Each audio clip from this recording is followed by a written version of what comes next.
Hello and welcome to another video. So today we're taking a look at another kind of Mysteria deck, probably a little more refined down after about a week or so of playing, of course, Shadowverse, and I've played in a tournament, and this deck was reasonably popular among some of the contestants, and I thought I'd check it out and give it a fair go. One Sweet Tooth Medusa is a really nice touch and a really fun card, so that's a great one to have in this deck. There's a lot of Truth is great even in Mysteria, it's just got so much extra value, and of course just a single Eleanor Cosmic Flower because it's got some decent value to it as well. Otherwise everything else is a pretty standard Mysteria variant and runs really well, so we're going to get right into it and check it out. So some of these games can be quite close, which can make things a little risky, but for the most part works in our favour most of the time.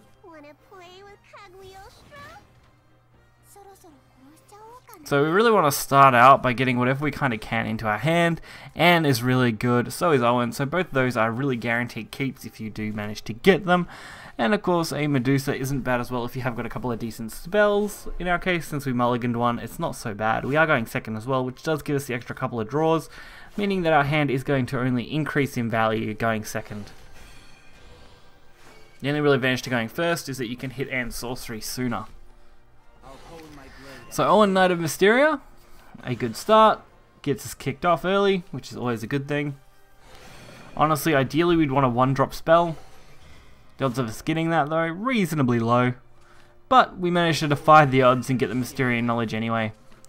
Which with Owen, gives us even more value, lowering everything pretty continuously. So we're going to be able to play the Mysterian Circle. But instead, I do decide to go for a Light Mage with the Evo. We've pretty much got our win conditions all in our hand now, so we don't really need to worry about burning too many big cards. I mean, already having double Anne is really important. So at this point, it was more beneficial to get these couple of Mysteria cards than it was to go for anything else. And it looks like I made the right decision, as these Holy Lions really aren't going to be enough to keep up with this. We also want to be getting Sweet Tooth boosted as much as we kind of can. So a quick Mysterian Circle into a Mysterian Right. We will remove the ward this time round. Just continue to boost things up. And use this just to tank. So wards are really quite good in this. Being able to just tank a heap of damage against Lion is always a good thing. And there is Legendary Fighter, not really an issue for us. We're only going to take a couple of damage here. And we're looking at a very, very promising couple of turns. So we had the chance to wipe the board. I did decide to take a different route and go with Grey Ember. That way I could still play the Mysterian Circle, thus getting us one extra Mysteria play, going into Anne and so on. I just felt like that was a much better line of play than just going for the clear and leaving up a 4-5. So I feel like I made the right decision there. And our Sweet Tooth Medusa should be quite powerful now, having its full effect. Not that we're really going to want to use it yet. I think Fiery Embrace would be a much better option to remove this. Sweet Fang would be much better against the Lions. So going for those early draws and setting up our Anne Sorcery. While removing and going for a little damage. So we had a pretty nice setup going up against this Haven. It really wouldn't have taken much for them to take over, and this is a fairly decent Haven deck as well. I do plan on having a video of this Haven deck go up. It'll probably be in a few days maybe when I get around to playing this deck out. I've done a little bit of testing with it and it's really quite good, that Haven deck. I just want to make sure that I've got a couple of decent games to cover. So this is where Sweet Tooth Medusa is great, and probably the only time you'll ever see Medusa really get played. You gotta love that sweet snake animation. So Bane is awesome, and we get some damage in, setting up for our Anne Sorcery on 10, or just taking the game with our board, as our opponent does end up just straight up conceding to us. Unfortunately, I didn't have a dragon matchup for this video, but we did get to go up against Forest, which was a pretty decent match overall. But for the most part, this deck does deal with dragon reasonably well. Of course, it's not going to be perfect, but I would say I'd lean towards this deck more than some other decks lately when it comes up to going against Dragon, as most of Dragon's techs don't really affect the Mysteria too much. The only real problem is Cocytus or Cocytus or whatever, when he plays, of course, the big guy and goes for the spell boosting one, is really difficult. So that's the only real trouble card that you run into, which normally means just playing more defensively for a turn, if you get that chance. But of course against Forest it becomes a little more tricky because they do flood the board very rapidly. I've actually been wanting to mess around with a Forest deck. Unfortunately I need a lot more vials to even consider building one, so it's just not feasible at the moment. And I am beginning to save packs so I can get some decent mini expansion cards when they come out. As I have got the majority of the cards I want from packs, there's not really much point spending on those or using packs for Altersphere now. I may as well just save them. So turn 4 looks pretty promising. We do end up getting a Grea.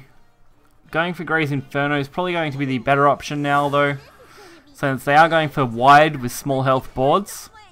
I decided to take out the highest attack follower first. And I'm glad I did. We've got a fairly decent boost on these Mysteria cards.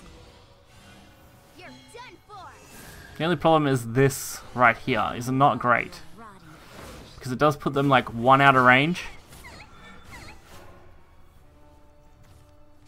Sure, I could play Wind Blast, but I feel like I'd be losing out if I did. So Light Mage just feels like a much better play. And again, since we have got such a good hand, we're not too worried about overdrawing the next turn. Overdrawing one card usually is not a worry if I can get both a Mysteria card and a right in my hand, whether it's a Mysterian Circle or Mysterian Missile. Either one is decent value in this variation. Ooh, that's such a hurtful one right there. So an Unkilling Forest deck seems to be reasonably popular against Dragon at the moment, so it's no shock that I've seen a few of these now. But Mysterian Right will work wonders. We're also going to get another chance to use this Wind Blast. And a free draw into a spell. So not really a lot more I could play there. I could have went a little more probably, but I didn't really need to push right hard. Right now, I think we're fine. And that was a pretty decent draw off the top there. We're going to get a chance to draw even more cards. And clean up whatever we need to go face and set up our and sorceries as fast as possible. I probably could have went for the Fate's Hand, but I decided to hold on to that, at least right now, till I decided what I wanted to do. And I did end up playing it in the end. Not that it would have made a huge difference now, since I didn't draw any more Mysteria cards, because I don't have that many more in the deck that can take advantage of boosting. Zealot of Unkilling, not really an issue. And that does give us the victory. So I did have a lot of fun with this deck, and if I was looking for a deck that was going to be consistent enough for me, this would definitely be the pick out of about the 5 to 6 games that I played just to make this video, not counting any games I'd played with it before that.